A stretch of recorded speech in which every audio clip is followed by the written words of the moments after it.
የነሱ ጽድቅ ምንድነው? የመርገም ጨርቅ ነው። እግዚአብሔር የሚቀበለው ሕይወት ጠፋ ምድር ነው። እግዚአብሔር የሚያየው የሚፈልገው ሕይወት ጠፋ። ብዙ አዳሞች ምድር ላይ ታዩ። ብዙ አዳሞች ሁሉም ኃጢአት የሚያደርጉ ሆኑ። ብዙ አዳሞች ተስፋ የሌላቸው ሰዎች ሆኑ። ብዙዎች ብዙ ነገር ጣሩ አደረጉ። ነገር ግን ወደ እግዚአብሔር ፊት የሚያቀርብ ነገር ጠፋ። እግዚአብሔር ታዲያ እንዲህ አለ፣ ይህንን አዳም መግታት ፈለገ። ይህንን ኃጢአት እየሰራ የሚሄደውን አዳምን ማብቃትና ማስቆም ፈለገ። ስለዚህ እንዲህ አለ። የስንተኛው አዳም ተገለጠ ይላል? አንደኛ ቆሮንቶስ ምዕራፍ 15 ቁጥር 45 ላይ ስንተኛው አዳም? ሁለተኛው የመጨረሻው አዳም እግዚአብሔር መግለጥ ፈለገ። የመጨረሻው አዳም ኤለን ዋይት ሁለተኛው አዳም ብላ ትጠራዋለች። እኔያው ችግር የለውም ሶስተኛ አዳም እስከሌለ ድረስ የመጨረሻው አዳም ግን ተገለጠ። ይህ የመጨረሻው አዳም ሉቃስ 1:35 ላይ መልአኩ መጣና እንዲህ አለ፣ መንፈስ ቅዱስ በአንቺ ላይ ይመጣል፣ የልዑልም ኃይል ይጸልልሻል። ስለዚህ ከአንቺ የሚወለደው ቅዱስ የማን ልጅ ይባላል? የእግዚአብሔር ልጅ ይባላል። እስከዛ ድረስ የአዳም ልጅ ነበር የሚባለው ሰው። እስከዛ ድረስ እግዚአብሔርን የሚቀበል ሰው አልነበረም። እስከዛ ድረስ ብዙ አይነት ስርዓቶች ነበሩ። ነገር ግን እግዚአብሔር ፊት የሚያቀርብ ስርዓት ሆኖ አልተገኙም ነበር። አሁን ግን አንድ አካል መጣ ከሰማይ። ይህም ከሰማይ የመጣው አካል ወደ እግዚአብሔር ፊት የሚያቀርብ የእግዚአብሔር ልጅ የተባለ በመንፈስ የተጸነሰ አንድ ልጅ ተገኘ። ቅዱስ የእግዚአብሔር ልጅ የሚባል ኦቨርሻዶ ያደርጋል ተብሏል። ኦቨርሻዶ ምን እንዳደረገ አላውቅም። ይጸልናል ማለት ኦቨርሻዶ ይከልላል ማለት ነው። ምን እንደተከለለ አይታወቅም። እግዚአብሔር ግን ከልሎ አንድ ልጁን እልካለሁኛል። እግዚአብሔር እንዲህ አለ። ኢሳይያስ ምዕራፍ 59 ቁጥር 16 ላይ እግዚአብሔር ተመለከተ፣ ምንም መልካም ነገር እንደሌለ አየ ይላል። አዘነ ተደነቀም ይላል። ስለዚህ የገዛ ክንዱ ምን አመጣለት? መዳንን ድነትን አመጣለት። ይህ ድነት ከኛ የሆነ አይደለም። ይህ ድነት ከእግዚአብሔር ዘንድ የሚመጣ ድነት እግዚአብሔር ከዛሬ 2000 ዓመት በፊት ይገልጠው ዘንድ አሰበ። ከሰው አንፃር የሆነ ሳይሆን ከእግዚአብሔር ከራሱ አንፃር የመጣ መዳን እኛ ስለጠራ ነው ሳይሆን ጸልየን ስላመጣ ነው ሳይሆን እግዚአብሔር በፈቃዱ ለሰብአዊ ዘር ያዘጋጀው መዳን። እናም ይህ የመጨረሻው አዳም ተወለደ። ቅዱስ የእግዚአብሔር ልጅ እየተባለ ያድግ ነበር በመካከላቸው። ቅዱስ የእግዚአብሔር ልጅ የኔና የናንተን ኃጢአት ይሸከም ዘንድ የኔና የናንተን በደል ይከፍል ዘንድ እግዚአብሔር ያደቀው ዘንድ በመካከላቸው ሲያልፍ ሳለ ቅዱስ የማን ልጅ? የእግዚአብሔር ልጅ። ዩኒቨርስ በሙሉ ሲመለከት አንድ አካል አለ እግዚአብሔርን የሚወክልና ሰውን የሚወክል እሱም ጌታችን ኢየሱስ ክርስቶስ የሚባል ይወለዳል የተባለው እሱ ተወለደ። ለ33 ዓመት ተኩል በምድር ላይ ተመላለሰ። በ33 ዓመት ተኩል ላይ ሲመላለስ የማን ልጅ ይባል ነበር? ይህ አዳኝ የእግዚአብሔር ልጅ ይባል ነበር። እና በጣም የሚገርመው ነገር ይህ ነገር ቀላል አድርጋችሁ እንድትወስዱት አልፈልግም። እግዚአብሔር ልጁን ኢየሱስ ክርስቶስን ሲሰጠን ሳለ በማርያም ማዕፀን ላይ ሲወለድ ሳለ የማያውቀውን አካል ነው የሆነው። የማያውቀው ሰው መሆን ቀላል አይደለም። እግዚአብሔር ይህ የተወለደው ልጅ ሲናገር ሳለ ዮሐንስ ወንጌል ምዕራፍ 1 በመጀመሪያ ቃል ነበር፣ ቃልም በእግዚአብሔር ዘንድ ነበር፣ ቃልም እግዚአብሔር ነበር ብሎ የተናገረው 14 ላይ ቃል ምን ሆነ ይላል? ሎጎስ ምን ሆነ? ስጋ ሆነ ይላል። ሰው መሆን ቀላል አይደለም። የተካሄደው ነገር በድነታችን ሰው መሆን ቀላል አይደለም። ቀላል አይደለም። ከመካከላችን አንዱ እስቲ እንደ ውሻ የጮህ ከዚህ ውጣ ብለው የሚወጣ ሰው አለ? የሚወጣ ሰው አለ? የለም። ለምሳሌ ቅርታ ፓስተር እዚህ ጋር አለ። እስቲ እንደ ውሻ የጮህ ቢወጣ ኢማጂን አስቡ። ለክርስቶስ የሰውን ስጋ መልበስ ቀላል ነገር አይደለም። እሱ እግዚአብሔር ነው። ማንም ሊደርስበት በማይችል ብርሃን ውስጥ የኖረ አምላክ ነው። ነገር ግን ለኔና ለናንተ ኃጢአት የማያውቀውን ሰው ስለኔና ስለናንተ ሆነ ይላል። ክብር ለእግዚአብሔር ይሁን። አሜን። እኛን ያድነን ዘንድ ሰው ሊቀበለው የማይችለው ነገር ክርስቶስ ኢየሱስ ሲሆን እናያለን። ታዲያ ይህ ኢየሱስ ክርስቶስ ለ33 ዓመት በሙሉ በምን ላይ ተመላለሰ ይላል? በምድር ላይ ተመላለሰ እና ጌሰማኒ የሚባል ቦታ ነበር። ይህ ጌሰማኒ የሚባለው ቦታ በደብረ ዘይት ተራራ ላይ ያለ ለቢታንያ ቅርብ የሆነ ቦታ ነበር። ኢየሩሳሌም ዝቅተኛ ቦታ ላይ ነው ያለችው። ቢታንያ የምትባለው ከጌሰማኒ ቅርብ ናት። ብዙ ጊዜ የሚያዘወትረውም እነ ማርታ ቤት ለዛ ነው። እዛ ቅርብ የሆነ ቦታ ላይ ክርስቶስ ይመላለስ ነበር።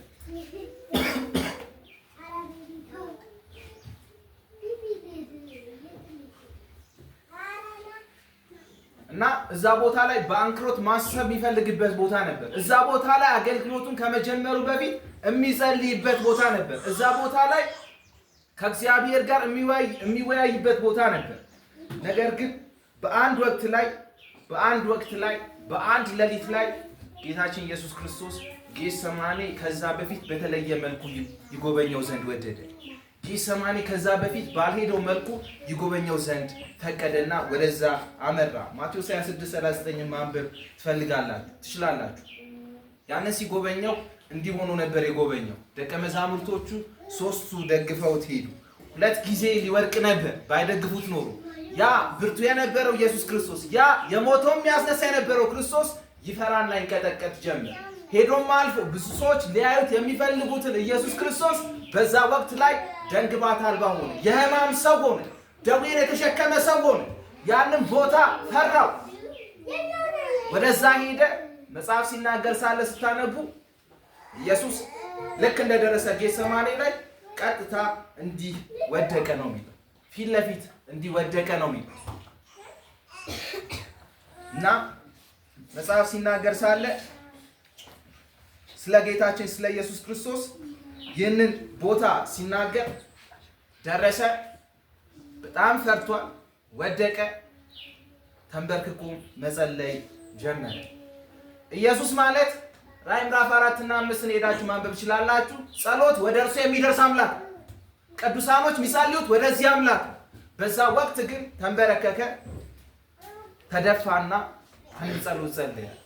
አባቱ ፈቃድ ቢሆን ይጽዋ ከማን ትለፍ? ከማን ትለፍ? ከኔ ትለፍ አለ። ይህንን ጸሎት ጸለየ። ይህ ብቻ አይደለም የሆነው ጌታችን። ይህ ብቻ አይደለም የሆነው። ተነሳና ሄደ። የተኙትን ቀሰቀሰና የጸሎት አደራ ሰጣቸው። ሊትራሊ የጸሎት አደራ ነው የሰጣቸው። ጸልዩልኝ አላቸው። ሰው እንደሚሰጠው እዚህ ጸልዩልኝ ብላችሁ እንደምትሰጡት እሱ ሄደና ጴጥሮስ ስለኔ ምን በሏል? ጸልዩልኝ አለ። ስለሌሎች ይጸልየው የነበረው አምላክ፣ የፍጥረት ሁሉ ገዥ የሆነ አምላክ፣ ጸሎት ወደ እርሱ የሚደርሰው አምላክ አሁን ግን ለራሱ አማላጅ ፈለገ። የሚያድነው አካል ፈለገ። ጌተሰማኒ ላይ ኢየሱስ ክርስቶስ ምን እየሆነ ነበር? ጌተሰማኒ ላይ ይህንን ቦታ ራቅ ብሎ የፈራው ነበር። ጨለማን ኤክስፒሪየንስ አድርጎ ያውቅም ኢየሱስ ክርስቶስ። ጨለማን ኤክስፒሪየንስ አድርጎ የማያውቅ አምላክ ነው። ዮሐንስ ወንጌል ምዕራፍ 12 ላይ ስናይ ይህንን ቦታ ፈርቶት ነበር። ያቺ ሴት መታ ሽቶ ስትቀባው ሳለ እነዛ ሰዎች ሲያጉረመርሙ እንዲህ አላቸው፣ ተዋት፣ ለምን እያዘጋጀች ነው አለ። ለምን እያዘጋጀች ነው አለ። ስለዚህ ጌተሰማኒን ክርስቶስ ፈርቶት ነበር። የማያውቀው ነገር እዛ ጋር እየጠበቀው እንዳለ፣ ኤክስፒሪየንስ ያላደረገው ነገር ጌተሰማኒ እየጠበቀው እንዳለ ኢየሱስ አይቶ ነበር። ናትዋታል ጌተሰማኒ የተጨነቀው የተሰቃየበት ቦታ ነበር። ጌታችን የፈራው ጲላጦስ ፊት ሲቀርብ አይደለም። ጲላጦስ ፊት ሲቀርብ የሮም ገዢ አይደለም፣ የዩኒቨርስ ገዢ የሚመስለው ኢየሱስ ክርስቶስ ነበር። በልበ ሙሉነት ነበር የቀረበው። ቀያፋም ጋር ሲቀርብ አይደለም ኢየሱስ የፈራው የደነገጠው። እነሱ ፊት ሲቀርብ ሳለ ካህኑ የሚመስለው ኢየሱስ ክርስቶስ። ብዙዎች የሚገረሙት በሱ አቋቋምና ድፍረቱ ነበር፣ በሚመልሳቸው መልሶች ነበር። ሲገረፍ አይደለም ኢየሱስ የፈራው።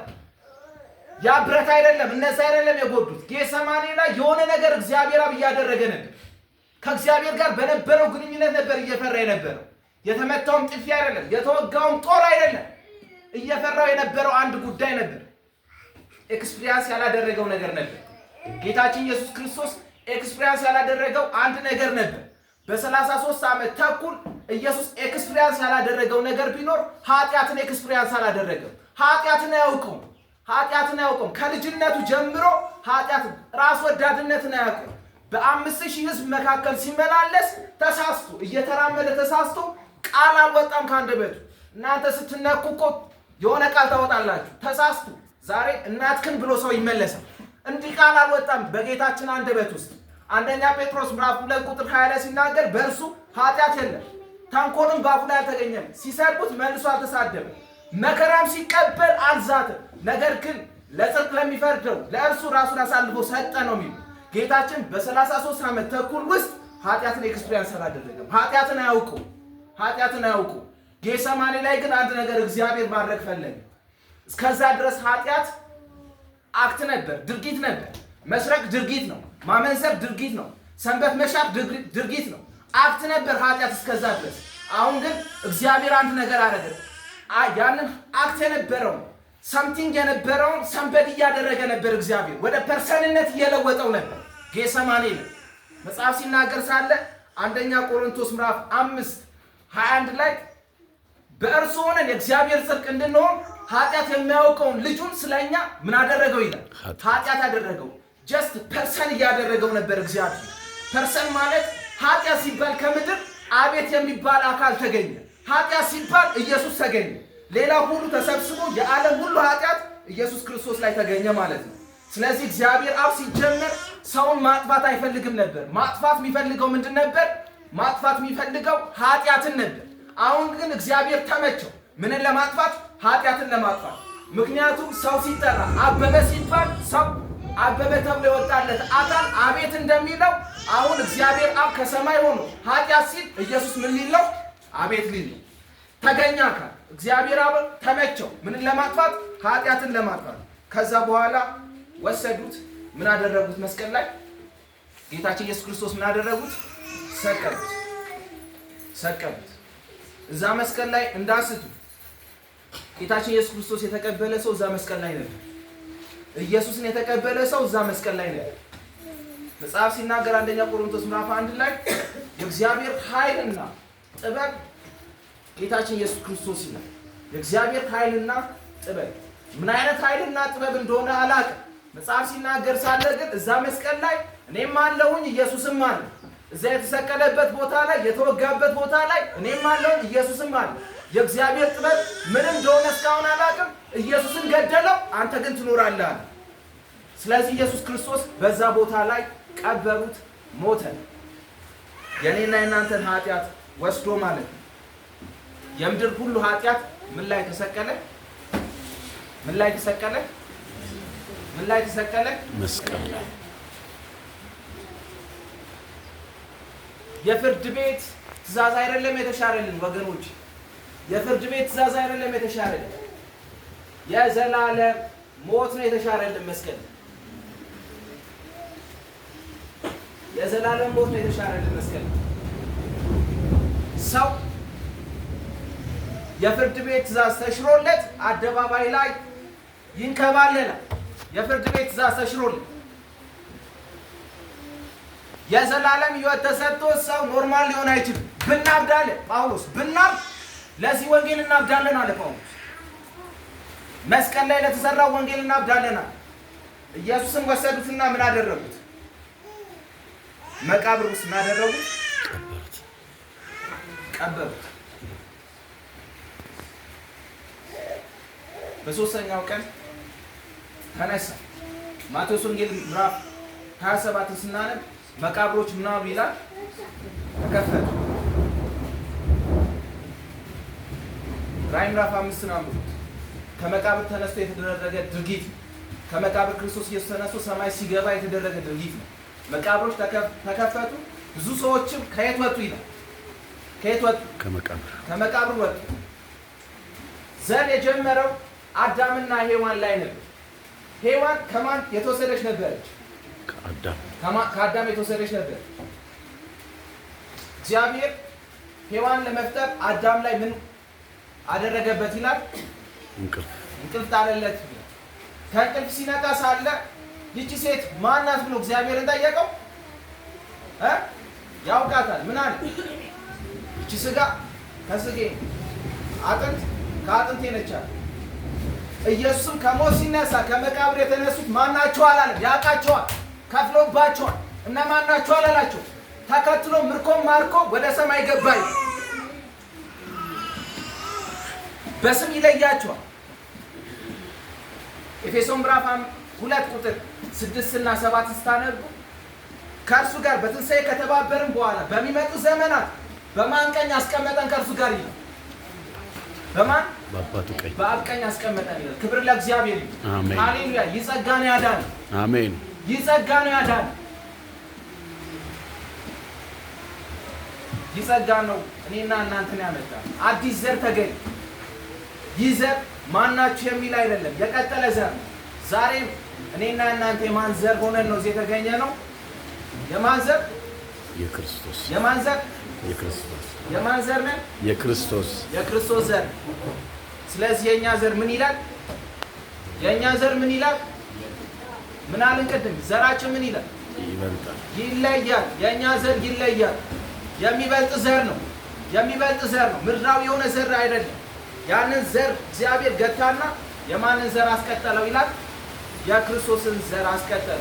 ከዛ በኋላ ባለው ህይወት ወዳጆቼ እግዚአብሔር በአዳም ውድቀት አማካኝነት ሰብአዊ ዘርን አዳምን አቃንቶ አይደለም እኛ ወደ መንግስተ ሰማያት ያስገባል። አዳምን አጥፍቶ ነው አዲስ ፍጥረት ያደረገ። ያን አዲስ ፍጥረት ነው እግዚአብሔር የሚቀበለው። አዲስ ፍጥረት ማለት ደግሞ በልጁ በኢየሱስ ክርስቶስ ውስጥ መሆን ነው። ህግ መጠበቅ አይደለም። ህግ መጠበቅ አይደለም። መጽሐፍ ቅዱስ የትኛውም ክፍል ላይ በህግ በመጠበቅ ሰማይ የሚገባ ሰው አለ ብሎ አያስተምርም። ነገር ግን ሰራተኛ የሆነ እምነት አለ። ሰራተኛ በሆነ እምነት ነው የምናምነው። which means faith plus work የሚል እምነት አይደለም ያለ። ያመነው እምነት ራሱ የሚሰራ ነው። ክብር ለእግዚአብሔር ይሁን። አሜን። ኢየሱስ ክርስቶስን አምኖ አዲስ ፍጥረት ሆኖ ኃጢአት የሚሰራ ሰው የለም። አዲስ ፍጥረት ነው የሆነው። ስለዚህ የአዲስ ፍጥረት ደግሞ ምንን የሚጠብቅ ነው? ህይወቱ ገጣሚ ነው። የአዲስ ፍጥረት መስቀል ላይ የሆነው ያ ነው። የአዲስ ፍጥረት ዛሬ ስንመላለስ ሳለ ኤክስፒሪየንስ የምናደርገው። ስለዚህ በወደደን በክርስቶስ አማካኝነት የሰጠን ጸጋ ይህ ነው። ቅድም ሲዘመር ምኖች ነበር ይላል? ተስፋ ቢስ ነበር። ያድነን ሲመጣ ሳለ ገና ደካሞች ነበር፣ ገና ኃጢአተኞች ነበር፣ ገና የማንጠቅም ነበር። እግዚአብሔር ግን በመስቀሉ ስራ አማካኝነት ይህንን ትልቅ ወንጌልን ወደኛ አምጥቶ የዘመን መጠቅለያ የሆነን ክርስቶስን ሰጥ ስላዳነን እጅግ አድርገን እናመሰግነዋለን። ክብር ለእግዚአብሔር። እንጸልይ።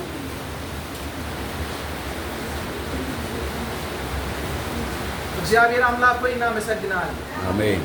ይህንን መዳን ለእኛ ስለሰጠን ክብር ላንተ ይሁን። አሜን። በክርስቶስ ኢየሱስ አማካኝነት አሁን ለሚመጡ ለእነሱ ኩነኔ ስለሌለባቸው ቃል ስለሚናገር አመሰግናለሁ። አሜን። እግዚአብሔር ሆይ በዚህ በልጅ በክርስቶስ ኢየሱስ አሁንም ዘመን መጠቅለያ አድርገህ በመካከላችን ስለገለጥከው እናመሰግናለን። አሜን። በክርስቶስ ሆኖ የሚጠፋ ሰው ስለሌለ እርግጠኛ የሆነ መዳን ስለሆነ እጅግ አድርጌ አመሰግናለሁ። አሜን። ይህንን አካል አምኖ እግዚአብሔር አምላክ ሆይ የሚጠፋ ስለሌለ ይህንን አካል አምኖ ወደ ኋላ እግዚአብሔር አምላክ የሚያፈገፍግ አካል ስለሌለ የገባንበት መርከብ እርግጠኛ የሚያድን ስለሆነ አመሰግናለሁ። አሜን። ጌታ ሆይ ይህንን ወንጌል ደግሞ በይበልጥ ጳውሎስ እንደጸለየው ለኤፌሶን ሰዎች በመገለጥ እናውቀው ዘንድ እግዚአብሔር አምላክ ሆይ በመገለጥ ይሰጠን ዘንድ በመንፈስ ቅዱስ ይገለጥልን ዘንድ እንድንኖረው እንድናውቀው ኃይልን እንድናውቀው የተገለጠው ማዳንን እንድናውቀው ጸጋን ታበዛልን ዘንድ እኔ ጸልያለሁ። ክብር ላንተ ይሁን። አሜን። በጌታ በኢየሱስ ክርስቶስ ስም አሜን። አሜን።